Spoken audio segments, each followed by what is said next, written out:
There's a saying, and that's when you break down your programming from society, your childhood, TV, social media, and schooling, and replace it with your own vision, thinking, choices, decisions, and your own character and voice, then that's when life begins.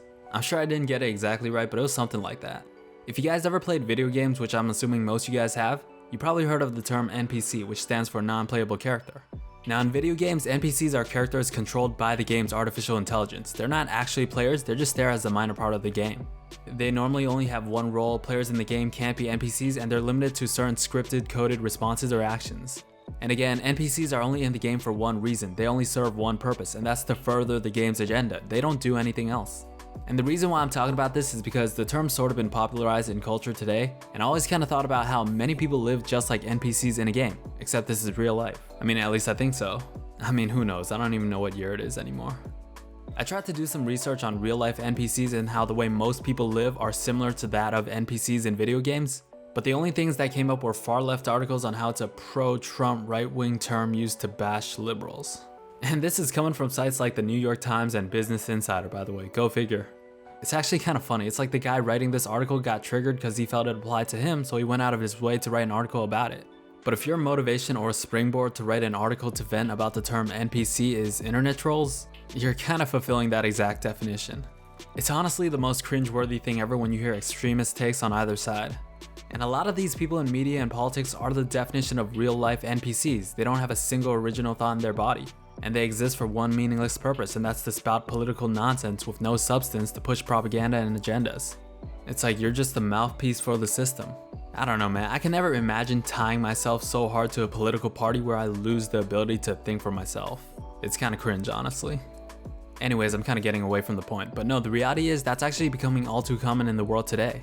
A lot of people actually live life kind of like NPCs in a game. I tend to try to stay away from people who are more of NPCs, meaning they have no depth to them as a person. I gave this example before, but there was this history professor I had, right? And if you're in or been in college, you know that a lot of professors, they don't give a shit. They're just there to collect hours and use the same PowerPoint they've been using for the past 5 years. And I was sitting there thinking, like, your life's purpose is literally to talk about the past. It sounds kind of blunt, but think about that for a second. You've been talking about the same period of history 3 times a year, handing out the same test showing the same PowerPoint that's outdated by 5 to 6 years because you're too lazy to update it. Like, you're literally regurgitating the same useless things 3 times a year for the past 15 years of your life. That's crazy to me. And I know you could be thinking, well, some people need to feed their families, keep the lights on, you know, that basic argument. But nah, he had no wife or kids. But that's not even what I'm getting at. I'll get to that point later. But I remember going to one of his discussions and a student asked him why he wanted to be a professor. And nothing. He gave like the most non-answer possible, and he tried to make it sound like it was the best thing ever, that it was to get to lay around, to think, and just teach for a few hours a week and do nothing. And maybe you might be thinking, well, maybe that's the best thing ever to him, and that's essentially my point. And I know we all want different things, but ultimately we're all still humans. I mean, who knows, or maybe there's some lizard people running around and aliens underground or some shit. But for the most part, we're all still humans, and at our core, we want the same things. But as humans, we want to indulge our curiosity and creative nature. And I was thinking, he and many others probably suppressed that side of their humanity so much because they've been a cog in the system for so long. It's like people who exist just to like be there. You're exactly like an NPC. You know, just kind of doing the same thing every day, having the exact same routine, and another small cog in society playing the same role, having the same experiences. And by the way, this doesn't mean you have to have some grandiose goal of fulfillment and meaning, but I'll get to that point later. But basically, I wonder how many people live just like this, like an NPC. And then I remember asking my professor out of curiosity what he did on his free time. And again, nothing. He had trouble thinking. He said, I don't know, I like to go home, watch TV, read some politics and current events. And I'm just like, wow, I really wonder exactly how many people exist just like this every day. And I'm not judging, but okay, I kind of am judging, but still it's like, what? Because that's the last thing you would want, is to just wake up, eat, go to work, go home, read some news and politics and social media and go to sleep, repeat. I don't think you can be any more of an NPC than that is. Listen, I don't know, and 99% of the time, life situation or circumstance is irrelevant when it comes to this. It's not about circumstance, it's more so of a mentality or outlook on life, I guess. Because there's gotta be much more to life than that, for every other person.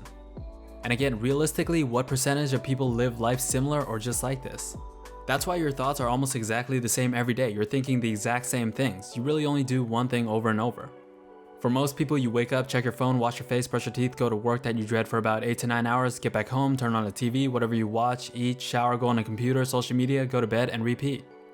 You have the exact same thoughts every day because your experiences become routine and automated. and most reactions become reactions to stimuli and constantly being in a reactive state with no emotion. There's no space between your stimuli and your reaction. And I forgot who said this, but I remember reading somewhere that the space in between stimuli and reaction is where we have power of free will, the power of choice. And that space in between is what dictates how most people will live. Because we're faced with stimuli 100% of the time. If you can control the space in between stimuli and reaction, the more agency you'll have in your life. And the more agency you have, the better your life will be. The less you have, you get the point. You never want to be at a point where your opinions, your beliefs, your thoughts, your morals are all completely controlled by your surroundings and what you put in your world, and you're just waiting to die essentially. It's like you're literally a machine, a bot. You're an automated character that's just there to be there with one role, serving the system. And again, this doesn't mean you have to have some deep, self-fulfilling, purposeful life. Especially if you're not religious or don't believe in anything and you believe that once you die, it's over. Most people in this category are less likely to believe that their life has any significant meaning, that we're just monkeys on a floating rock, which is fine. But don't just wait to die, don't just exist just to be here. And it's coming off a bit preachy, but it's true. Like, that's real. I guess the point is, live life with some vibrancy, some goal beyond yourself. It's not all doom and gloom. And it's not like you gotta go quit a 9-to-5, go traveling the world and become a philanthropist or some shit, but it's just like, live life with a bit of passion and curiosity is all. I think human connection with the right people can be one of the most amazing things, and I hope everyone finds that. When you start to feel your days on repeat, that's probably one of the biggest correlations for depression. You kind of start to feel like an automated, soulless machine just waiting until your time's up. That's when you feel like an NPC and less of a human. I mean, there's different reasons for depression obviously, but a major correlation or common denominator is usually having the same days and same thoughts over and over. You gotta change your stimuli. Just unplug yourself from the system more often, mentally, physically, emotionally, spiritually. Try not to be an NPC in life. Don't just be subservient to life and the world you exist in. Or not, it's up to you.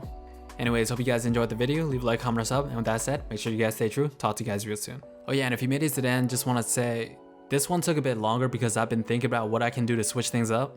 I still like talking about things and giving commentary, but the process has become a little tedious. But I think I found my answer, and I'm gonna switch things up real soon. Anyways, thanks for listening, love you, and I'll talk to you guys real soon. Peace.